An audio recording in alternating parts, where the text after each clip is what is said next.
Assalamualaikum warahmatullahi wabarakatuh. Halo anak-anak solih-solihah semuanya.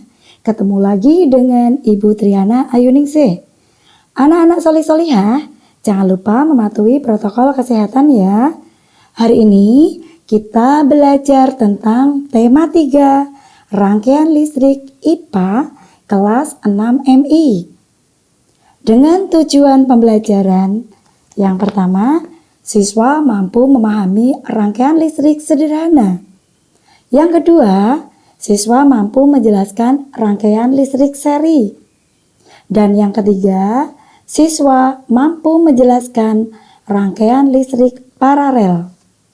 Nah, anak-anak solih-solihah semuanya, sebelum mulai belajar, marilah kita berdoa terlebih dahulu dengan membaca basmalah bersama. Semoga materi yang Ibu berikan pada pagi hari ini mendapatkan kemudahan dari Allah Subhanahu wa Ta'ala. Amin ya Rabbal Alamin. Menurut kalian, manakah yang lebih nyaman? Belajar dengan diterangi lilin ataukah lampu listrik? Apakah keberadaan listrik bermanfaat bagi kalian? Rangkaian listrik adalah susunan alat-alat yang dihubungkan dengan sumber listrik sehingga menghasilkan arus listrik. Alat-alat yang memanfaatkan rangkaian listrik adalah alat-alat elektronik seperti lampu, radio, televisi, setrika, dan lain-lain. Alat-alat yang menyusun sebuah rangkaian listrik disebut komponen listrik. Komponen-komponen listrik terdiri dari yang pertama, komponen baterai. Komponen baterai yaitu sumber listrik pada rangkaian sederhana. Yang kedua, komponen saklar. Komponen saklar adalah alat yang digunakan untuk menyambungkan dan memutuskan arus listrik pada sebuah rangkaian listrik. Komponen yang ketiga adalah komponen kabel. Komponen kabel yaitu alat untuk menyalurkan arus listrik dari arus listrik ke alat elektronik. Yang keempat, komponen bola lampu. Komponen bola lampu yakni alat elektronik yang menerima arus listrik dari sumber listrik. Nah, anak-anak solih-solihah, itulah komponen penyusun rangkaian listrik.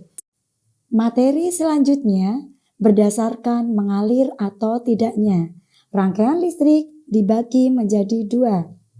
Yang pertama, rangkaian listrik terbuka.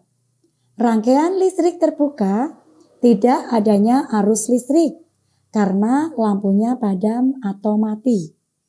Coba anak-anak perhatikan, lampunya mati atau padam karena saklarnya terbuka sehingga arus listrik tidak dapat mengalir. Yang kedua, rangkaian listrik tertutup. Coba anak-anak solih-solihah perhatikan, lampu pada rangkaian tertutup menyala. Ini dikarenakan saklarnya tertutup sehingga arus listrik mengalir. Materi selanjutnya, rangkaian listrik berdasarkan susunannya. Rangkaian listrik berdasarkan susunannya dibedakan menjadi 3. Yang pertama, rangkaian seri. Yang kedua, rangkaian paralel. Yang ketiga, rangkaian campuran.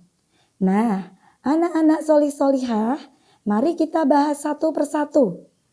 Ingat ya anak-anak solih-solihah, setiap rangkaian memiliki kelebihan dan kekurangan masing-masing. Yuk kita simak satu persatu. Yang pertama, rangkaian seri. Nah, berikut ini adalah gambar rangkaian seri, di mana terdapat 2 buah baterai sebagai sumber energi. Terdapat saklar untuk menyambung dan memutuskan arus listrik. Terdapat kabel dan terdapat 3 buah bola lampu. Adapun ciri-cirinya sebagai berikut. Yang pertama, lampunya disusun secara berderet. Nah, anak-anak solih-solihah seperti gambar di samping ini ya. Yang kedua, ya, kabelnya tidak bercabang. Ciri-ciri yang ketiga, arus listrik yang mengalir pada tiap komponen sama. Artinya lampu A, B, dan C akan sama terang. Ciri-ciri yang keempat, hambatan lebih besar. Artinya cahaya lampu lebih terang, namun boros akan sumber energi. Pada contoh gambar ini adalah baterai. Baterainya cepat habis. Ciri-ciri yang kelima yaitu menghemat kabel. Karena rangkaian tidak bercabang, kabel yang digunakan juga sedikit. Nah, anak-anak solih-solihah, perhatikan gambar di samping. Pada rangkaian ini ada lampu A, B, dan C. Jika salah satu lampu putus atau dipadamkan, maka lampu yang lain tidak dapat menyala atau padam. Contohnya, jika lampu A padam atau putus, maka yang terjadi lampu B dan lampu C juga padam atau mati. Mengapa bisa demikian? Karena pada rangkaian seri, lampunya disusun secara berderet atau sejajar. Contoh dalam kehidupan sehari-hari yang menggunakan rangkaian listrik seri adalah yang pertama lampu hias, ada juga lampu senter dan lampu hias pada pohon Natal. Yang kedua, rangkaian listrik paralel. Nah, anak-anak solih-solihah, ini adalah gambar dari rangkaian listrik paralel. Ciri-cirinya sebagai berikut. Ciri-ciri yang pertama, disusun secara bertingkat, seperti gambar di samping. Coba anak-anak solih-solihah perhatikan, lampunya disusun bertingkat. Ciri yang kedua, arus yang mengalir berbeda. Oleh karena itu, nyala lampu tidak begitu terang. Ciri yang ketiga, hambatannya kecil, sehingga menghemat sumber listrik ataupun menghemat baterai. Ciri-ciri yang keempat, kabel yang dibutuhkan lebih banyak karena disusun secara bercabang. Nah, anak-anak solih-solihah, semuanya, ayo kita perhatikan di sini. Ada lampu A, lampu B, dan lampu C.